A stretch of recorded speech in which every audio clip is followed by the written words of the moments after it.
Bonsoir à tous et bienvenue en direct sur KTV. Nous sommes le mercredi 24 juin et à la une de cette édition, l'affaire entre Daniel Zaidani et Salim Naouda est enfin classée. Après 4 ans de procès ponctués de nombreux rebondissements, le syndicaliste a été relaxé en cassation. Pour rappel, il avait accusé l'actuel conseiller départemental de Pamandzi d'avoir vendu le port de Longoni à Idanel. Des propos qu'il soutient aujourd'hui encore, même s'il désire désormais tourner la page. Aujourd'hui, son combat est clair, faire du port de Longoni un grand port maritime. Au montage, Leslie Vumenet. Tu ne veux pas défendre les agents, tu veux défendre les patrons de la SMART. Parce que les seuls qui ne s'expriment pas dans cette affaire, c'est les patrons de la SMART. Quand tu as mis dans la merde les salariés de la CCI. Mais moi, je n'ai pas mis, ceux qui n'ont pas de contrat jusqu'aujourd'hui, c'est qui les défend? J'ai mis personne dans la merde. Il y avait un contrat, ton rôle en tant que syndicaliste, c'est défendre les salariés. Cette altercation date du 8 février 2016, soit il y a plus de 4 ans. Depuis de procès en procès, l'affaire vient enfin d'être classée. En effet, Salim Naouda, qui était accusé de diffamation, a été blanchi en cassation après avoir été condamné 2 fois par la justice à Mayotte. Ça a commencé ici et ça finit ici. Disons, les propos, effectivement, je l'avais tenu ici. Et puis après, aujourd'hui, avec toutes les procédures judiciaires, avec la justice de Mayotte, que tout le monde a su sa position. D'ailleurs, même, j'ai eu des propos ou des témoignages des personnes qui travaillent à la justice de Mayotte, qui m'avaient dit qu'ils étaient dégoûtés de la position avant même que je ne sois jugé. Il y avait déjà une position qui était prise par la justice à Mayotte. Ouais. Qu'il fallait quelque part, il fallait absolument, quelque part on voulait votre il tête. fallait absolument que je la ferme. On voulait votre tête. C'était ça. Ma tête, je sais pas, mais il fallait que je la ferme. Que je ne redis plus des choses sur les mots que vit la population. Parce que venant surtout des autorités à qui nous avons confiance, ou à qui nous avons confié notre destin, d'avoir des agissements de telle sorte. 4 ans plus tard, la situation au port de Longoni fait dire à Salim Naouda qu'il avait raison. À ce titre, il persiste et signe quant à cette DSP qui, selon lui, n'a pas été attribuée dans les règles. Mes propos, je les assume parce que ça a permis déjà de faire avancer pas mal de choses sur ce port. Et aujourd'hui, l'État s'est rendu compte que le département avait fait une connerie en cédant ce port à un privé, alors que c'est un bien public qui devrait servir pour un service public rendu à la population. D'ailleurs, nous voyons tous aujourd'hui les nombres de procès que beaucoup ont vécu ou beaucoup ont subi depuis le début de cette DSP. Nous avons vu, d'ailleurs c'est ce que je disais, c'est ce que j'ai dénoncé sur ce plateau à l'époque, qu'il y avait une volonté d'avoir le monopole de la gestion et de toutes les activités au port. Ben, c'est le cas, c'est le courrier qui est rédigé par le préfet et le président du département. Ça retrace la même chose. Salim Naouda plaide depuis plusieurs années pour un grand port maritime à Longoni. Il espère ainsi qu'à l'occasion des cantonales de 2021, les nouveaux conseillers départementaux remettront cette question au goût du jour. On ne peut pas avoir Manuport avec un AOT pour exercer au port. Et la SMART, aujourd'hui, qui est devenue CMAT SMART, n'est pas cette possibilité d'exercer au même titre que Manuport. Donc c'est inadmissible. On ne peut pas trouver ça dans un autre port en France. Il n'y a qu'à Mayotte qu'on peut observer cet état des faits. Donc oui, ça a fait bouger les lignes et j'espère que de toute façon l'année prochaine, il va avoir des élections, on aura d'autres élus au niveau du département. Nous espérons que les Mahorais feront le choix des élus qui défendront les intérêts de Mayotte et non des élus qui vont continuer à vendre Mayotte. Donc j'ai encore espoir que les choses avanceront, qu'on arrivera à une situation saine pour un bon fonctionnement, pour que l'intérêt général soit retrouvé. EDM, Vinci, la société immobilière de Mayotte, le syndicaliste assure qu'il continuera à se battre contre toutes les grandes sociétés de l'île dans lesquelles l'intérêt général n'est selon lui pas la priorité. Vaste chantier. Et à Mayotte, de nombreuses voix s'élèvent pour réclamer la fin de l'état d'urgence sanitaire. Le retour du droit commun est vivement souhaité par les entrepreneurs, notamment afin de relancer pleinement l'économie et le tourisme. Sur le département voisin, même combat en ce qui concerne la quarantaine et la septaine. En effet, si l'état d'urgence va être levé le 10 juillet à La Réunion, La mauvaise image liée aux chiffres de l'ARS risque de ne pas attirer les touristes. Écoutons plutôt le directeur du site Zinfo 974 lors de la matinale de Kwesi. Ce dernier est favorable au transfert de patients mahorais à La Réunion, mais refuse que cela apparaisse dans les chiffres officiels. Ce que nous avons du mal à comprendre, pourquoi est-ce que on maintient encore des barrages avec des septaines, alors hier c'est quatorzaine, maintenant c'est septaine. Quand vous êtes sur le territoire métropolitain et que vous venez de la région du Grand Est, par exemple, dans laquelle on sait que l'épidémie encore aussi circule assez fortement, eh bien, vous décidez d'aller à Paris, vous n'avez pas un barrage sur l'autoroute qui vous arrête et qui vous arrêtez pour faire une quatorzaine ou une septaine.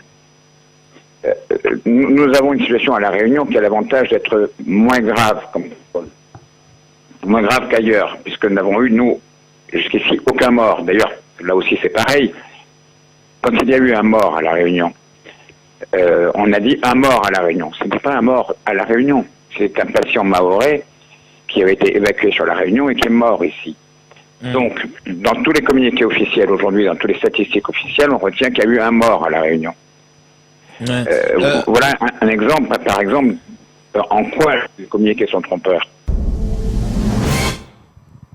Et polémique toujours, mais au niveau national maintenant, le 26 mars dernier, le ministre de la Santé a interdit la prescription d'hydroxychloroquine en dehors des formes graves.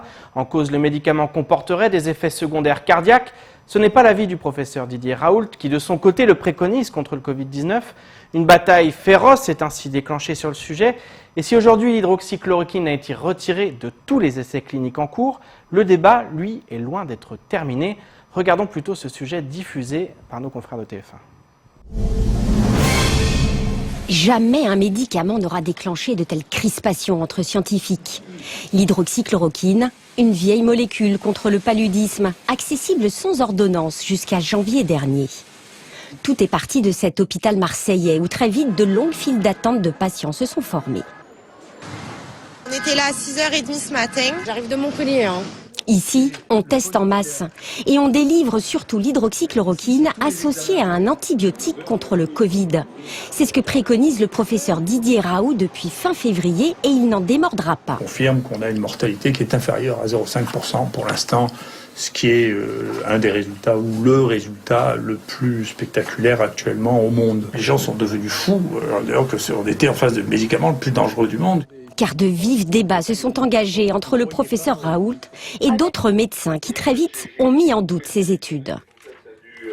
Il faut laisser les essais cliniques se dérouler pour décider, une fois qu'on aura les résultats, si c'est ou ce n'est pas un bon traitement. On ne peut pas savoir, donc on se donne les moyens de le faire et je pense que très rapidement, on apportera une réponse définitive à cette question.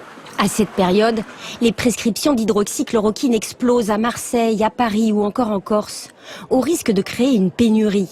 Jusqu'au 26 mars, où le ministre de la Santé interdit sa prescription en dehors des formes graves à l'hôpital, car le médicament comporte des effets secondaires cardiaques. De nombreuses études sont lancées, mais elles ne feront qu'attiser les débats. Cette histoire de la chloroquine a déclenché beaucoup de passions. Il y avait un conflit entre des personnes qui voulaient absolument respecter une méthodologie rigoureuse dont on aurait les résultats 3 mois après, donc après la fin de l'épidémie quand on compterait les morts, et d'autres qui disaient maintenant on sait qu'il y a des médicaments qui marchent, il faut y aller. Une bataille féroce à coups de publications qui dépasse largement les frontières françaises. Même Donald Trump prend position. Donc ça a été plus que testé. Et j'attends de voir vos yeux s'écarquiller en vous disant ça. Quand je vais vous annoncer ça, j'en prends depuis 1 semaine et demie maintenant. Et je suis toujours là. Les États-Unis, où une vaste étude publiée le 22 mai dans la prestigieuse revue Le Lancet pense clore le débat. Menée sur 96 000 patients dans plus de 600 hôpitaux dans le monde, elle conclut à l'inefficacité de la molécule. Dans la foulée, la France suspend son utilisation, tout comme l'OMS, avant de changer d'avis début juin, l'étude ayant été retirée à cause de données falsifiées. La recherche scientifique française, il laisse plus que des plumes, je pense, parce que ça a été une véritable cacophonie en France. Certains font, d'autres ne font pas. Certains font avec l'azithromycine, d'autres font sans l'azithromycine, alors qu'il n'y a même pas eu un seul essai comparatif rigoureux. Si aujourd'hui l'hydroxychloroquine a été retirée de tous les essais cliniques en cours, le débat, lui, est loin d'être terminé. Et place maintenant au reste de l'actualité locale avec notamment une vaste opération de dépistage du Covid-19 au RSMA ou encore le bilan sur les actions de distribution de bons alimentaires. Au montage, Leslie Vumenet. L'ARS mène actuellement une vaste opération de test au RSMA. En effet, à l'occasion de la reprise des formations au sein de la structure, suspendue depuis le 17 mars, les équipes de l'ARS, avec l'appui de la réserve sanitaire, ont en effet testé mardi matin l'ensemble des stagiaires de retour au régiment pour terminer leur formation et préparer leur insertion professionnelle. Il faut dire que depuis le début de cette crise sanitaire, le RSMA a contribué à l'effort collectif dans la lutte contre le Covid-19. Hébergement, stockage de matériel, sécurisation, distribution de masques et distribution de colis, les militaires ont été sur tous les fronts. Aujourd'hui, l'ARS accompagne donc la reprise progressive des formations en réalisant ces tests. L'agence régionale indique qu'elle envisage dans les prochains jours d'autres opérations de dépistage ciblées pour accompagner la reprise d'activité dans des contextes professionnels variés. Vous êtes de Mayotte et vous recherchez une expérience originale, France Volontaire, en partenariat avec le Conseil départemental de Mayotte, recherche un ou une volontaire de solidarité internationale, coordinateur ou coordinatrice pédagogique, pour un engagement de 12 mois au Kenya. Un autre poste est ouvert, celui de volontaire solidarité internationale, régisseur de spectacle, pour un engagement de 12 mois également au Mozambique cette fois. Le poste est basé au centre culturel franco-mozambicain de Maputo. Les fiches de poste détaillées sont disponibles sur le site du département. Les volontaires auront droit à des indemnités mensuelles selon le niveau de vie du pays d'accueil, une couverture sociale et assurance vieillesse, une exonération d'impôts, une indemnité de réinstallation au retour, une préparation avant départ et un suivi accompagnement tout au long de la mission. Le conseil départemental finance ces postes qui s'inscrivent pleinement dans sa démarche très active de coopération régionale. Le préfet Jean-François Colombet vient de réunir les associations qui ont été mobilisées aux côtés de l'État pour éviter une crise alimentaire. Étaient présents Mlezi Maoré, Wenka Culture, Mila Istaoui, Man Océan Indien, UDAF, Nia Moja, Yes Weekanet ou encore la Croix-Rouge. L'occasion de dresser le bilan des actions de distribution de bons alimentaires durant la crise sanitaire. 7 millions d'euros de bons alimentaires ont été et sont encore en cours de distribution sur l'ensemble du département. Selon la préfecture, près de 25 000 familles et 135 000 personnes ont pu bénéficier de cette aide grâce au porte-à-porte réalisé par les associations qui en ont profité pour distribuer les masques alternatifs et rappeler les règles sanitaires pour empêcher la circulation du virus. Un partenariat associatif et caritatif jugé fédérateur par la représentation de l'État. Le préfet a salué la mobilisation des associations mahoraises qui ont révélé tout au long de la crise sanitaire le formidable potentiel de civisme des Mahorais.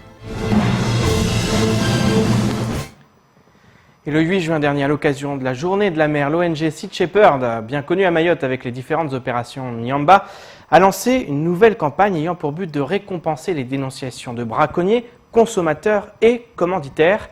Paul Arthur Avit a pu s'entretenir avec la présidente de Sea Shepherd France, Lamia Essemlali, pour en apprendre plus sur cette action. Coup de poing, reportage. En vue de préparer leur retour sur l'île aux parfums avec l'opération Nyamba 4, l'ONG Sea Shepherd a lancé une campagne pour motiver les habitants de l'île à dénoncer les acteurs des chaînes de braconnage de tortues contre rémunération. Une opération qui fait suite aux récents événements où des braconniers pris sur le fait ont dû être relâchés pour vice de procédure. Le braconnage est la plus grosse menace qui pèse sur la survie des tortues. Beaucoup de gens savent. C'est un marché noir très lucratif, contrairement à ce que certains peuvent croire en métropole, qui s'imaginent qu'en fait, ce sont des gens qui meurent de faim, qui tuent les tortues dans un cas de survie, une problématique de survie. C'est absolument pas le cas. Donc malheureusement, quand il y a ce genre d'omerta et cette impunité, l'argent peut être un outil pour délier les langues, pour faire en sorte que les espèces soient protégées et que justice soit rendue. Une justice qui peine parfois à faire son travail sur l'île. Pour pouvoir rendre cette opération possible, Sea Shepherd collabore avec la gendarmerie. Si vous contactez l'ONG pour signaler un braconnier, un consommateur ou un commanditaire, celle-ci transmet les informations aux enquêteurs de la gendarmerie. Et si l'enquête aboutit à une arrestation, votre prime vous est versée. Une façon de délier les langues grâce à l'argent avec pour but de taper plus haut que les braconniers et réussir à faire tomber les commanditaires. Nous, notre objectif, c'est de les aider à avoir accès à des informations qui peuvent accélérer l'enquête. Surtout, ce qui est primordial de réussir, c'est à identifier des commanditaires et pas uniquement les braconniers qui sont les petites mains sur la plage. Il y en a qui font ça pour leur propre compte, mais on sait qu'il y a un réseau un peu plus organisé que ça et c'est important de pouvoir taper plus haut. Un moyen de faire tomber ces réseaux de braconnage. Pour rappel, pour toute information permettant l'arrestation de ceux-ci, Sea Shepherd offre 1 000 € pour un consommateur de viande, 2 000 pour un braconnier et 5 000 € pour un commanditaire. Pour envoyer vos informations, contactez l'adresse mail contact@seashepherd.fr. Et place maintenant à l'invité de la rédaction. Comme chaque soir, cette semaine, nous accueillons Anne-Constance Onguena, la présentatrice de l'émission L'heure politique, diffusée sur Kwezi. Anne-Constance, bonsoir. Bonsoir Pierre. On va parler ce soir, on va aller du nord au sud. On va commencer par Mtsamboro. Alors, quel est un peu le paysage politique à l'issue du premier tour? Un paysage un peu particulier avec une quadrangulaire. Oui, ils sont 4 à se présenter au suffrage des électeurs le 28 juin prochain.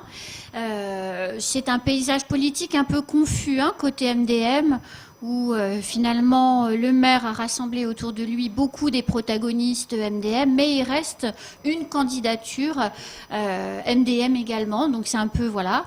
Et puis, sachant que le maire est soutenu quand même par le parti présidentiel. C'est pour ça que c'est un enjeu fort pour le parti présidentiel, la commune de Mtsamboro, et ce qui va se passer avec la coalition qu'il a mise en place autour de lui. Il arrive néanmoins avec 30% des voix en théorie.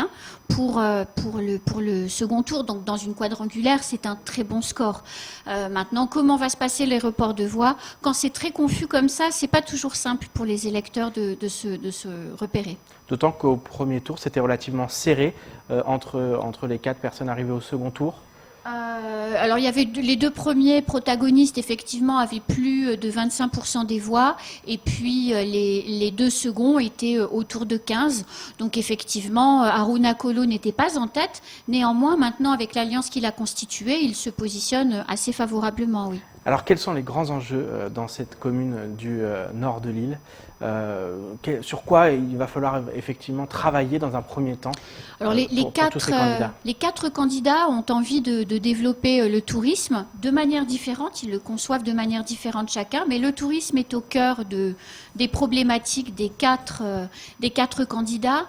Pour également la plupart d'entre eux, il y a une notion de salubrité publique, de propreté urbaine qui est également à prendre en considération, et puis beaucoup d'aménagements publics comme les aménagements de plateaux sportifs pour permettre aussi aux jeunes de s'occuper.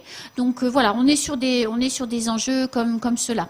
Donc on aura 1 heure d'émission puisqu'il y a 4 candidats. Un petit peu moins, oui, 55 minutes. 55 minutes et on restera ensuite dans le nord de l'île, oui, puisque là on a un duel à Mtsangamouji entre le maire sortant et le Tifakim Moja, la liste de Siaka Ahamada. Oui, alors on ira vers la très jolie commune de Mtsangamouji, où on rejoindra effectivement, enfin on est là dans un duel un peu classique, un candidat LR, maire sortant, investi, et puis de l'autre côté un candidat qui ne démérite pas, qui a beaucoup de choses à proposer. Et entre les 2 tours, il s'est passé que l'un des protagonistes aurait pu être qualifié. Il ne s'est pas représenté, mais il n'a pas donné de consigne de vote. Et c'est un petit peu ce qu'on se disait tout à l'heure quand on discutait. La division mène toujours à des catastrophes. Donc on verra comment ce report de voix des électeurs se positionnera. Est-ce que finalement les électeurs, quand ils appartiennent à une famille politique, arrivent à voter pour la personne qui est investie ou pas, quand au premier tour ils avaient voté pour un dissident quelque part. Avec là encore des enjeux propres aux communes du nord de l'île. Oui. Alors sur la commune de Mtsangamouji, il y a un gros enjeu d'aménagement puisque le maire sortant, après avoir rétabli les finances de la commune, a engagé la mise en chantier d'un certain nombre de réalisations. qu'il convient de poursuivre. Et puis ensuite, Msanga-Mouji, c'est quand même une ville merveilleuse de ses paysages.